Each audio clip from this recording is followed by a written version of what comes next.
umuti uvura inzoka zinyuranye, albendazole. Albendazole ni umuti uri mu itsinda ry'imiti izwi nka benzimidazole, bikaba ubwoko bw'imiti ivura inzoka zo mu nda. Uyu muti wa albendazole ukoreshwa mu kuvura no kurinda inzoka nyinshi zo mu nda zirimo ascaris, ankylostom, oxyre, trichura na enterobiasi. Uyu muti wa albendazole uboneka ari ikinini cyo guhekenya cyangwa ukaboneka ari umuti w'ikivuguto unyobwa. Uyu muti uboneka mu mazina menshi anyuranye bitewe n'uruganda rwawukoze, bityo ayo mazina arimo zentel, tanzol, alden, altoa ndetse n'andi mazina menshi. Reka dukomeze tumenya uburyo uyu muti w'inzoka ukoreshwa. Uyu muti w'inzoka ukoreshwa n'abantu bose, by'umwihariko guhera ku bana batangiye kurya, bitewe n'uko icyo gihe ari bwiza inzoka zishobora kuba zakinjira mu mubiri.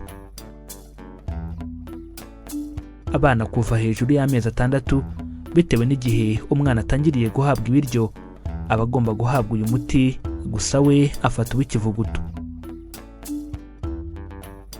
Uyu muti utangwa hagendewe ku bukure n'ubwoko bw'inzoka umurwayi afite.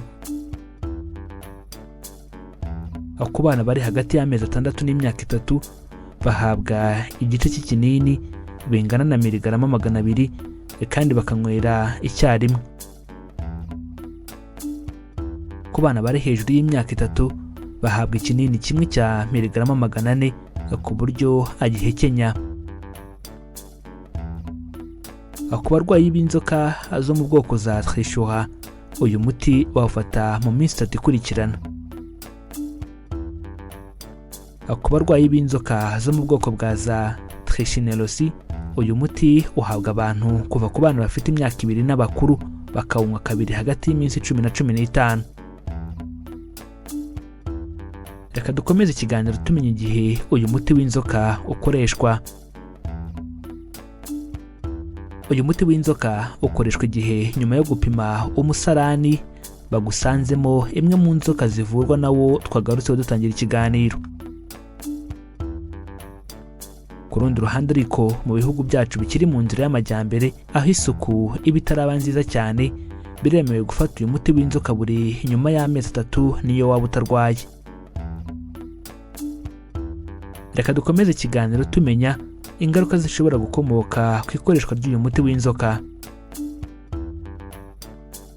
Uyu muti w'inzoka ushobora gutera ibibazo mu gifu, kuribwa umutwe ndetse no kuzungera, ariko ntibiteye ikibazo kuko bishira vuba. Uyu muti w'inzoka nta ngaruka zikomeye zigaragara utera, ariko mu gihe ushobora kuba wagira ikindi kibazo, ni ngombwa kubaza muganga cyangwa farumasi y'ukuri hafi akagufasha. Reka dukomeze ikiganiro tumenya icyitonderwa kuri uyu muti. Uyu muti w'inzoka ntuhabwa umugore utwite, ariko umugore wonsa we yawukoresha. Uyu muti w'inzoka ibinini byawo birahekenywa, ntabwo ugomba kubimiriraho.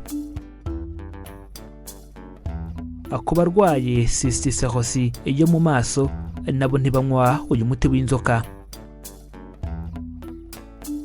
Albendazole ni umuti uri mu itsinda ry'imiti izwi nka benzimidazole, bikaba ubwoko bw'imiti ivura inzoka zo mu nda, bityo ni byiza kuwukoresha ari uko uwandikiwe na muganga.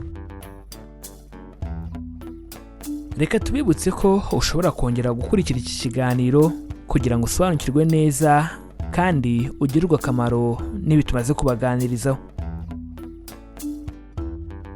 Reka tubibutse ko dukora ibi biganiro tugamije guhugurana no gusangizanya ubumenyi ku ndwara abantu turwara, imiti ivura ubwoko bwose bw'indwara, ndetse n'ibiribwa bikungahaye ku ntungamubiri zifitiye akamaro umubiri wacu.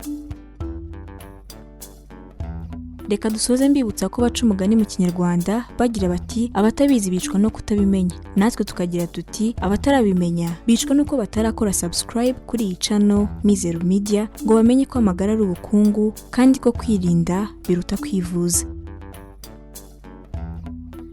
niba utarabikora nyabuneka kanda subscribe kandi ukande kuri iyo nzogera byegeranye kuko nibwo buryo bwonyine rukumbi buzagufasha kubona ibindi biganiro tubategurira. Ikindi kandi wadusanga no ku mbuga nkoranyambaga zacu zose, Facebook, Instagram ndetse na Twitter, ujya ahashakirwa ugashakisha Mizero Media ubundi ukadukurikira. Kudusangiza ibitekerezo byanyu ningenzi cyane, bityo ubaye haricyo wifuza kutubaza, haricyo wifuza kudusobanuza cyangwa haricyo wifuza kutwunganira kuri iyi ngingo ndetse n'izindi twabagejejeho, nyabuneka twandikira muri comments hano kuri iyi channel. Mu gihe wakunze ikiganiro twabagejejeho, kanda like ubundi ntiwihererane ubu butumwa, ukoreshe ya ubisangiza inshuti n'abavandimwe bawe kugira ngo nabo basobanukirwe uburyo bwo kubungabunga amagara yabo. Iki ni ikiganiro Amagara n'Ubukungu, ikiganiro mutegurirwa na Mizero Media. Amahoro y'Imana bane namwe kandi tubifurije kwirinda mbere yo kwivuza.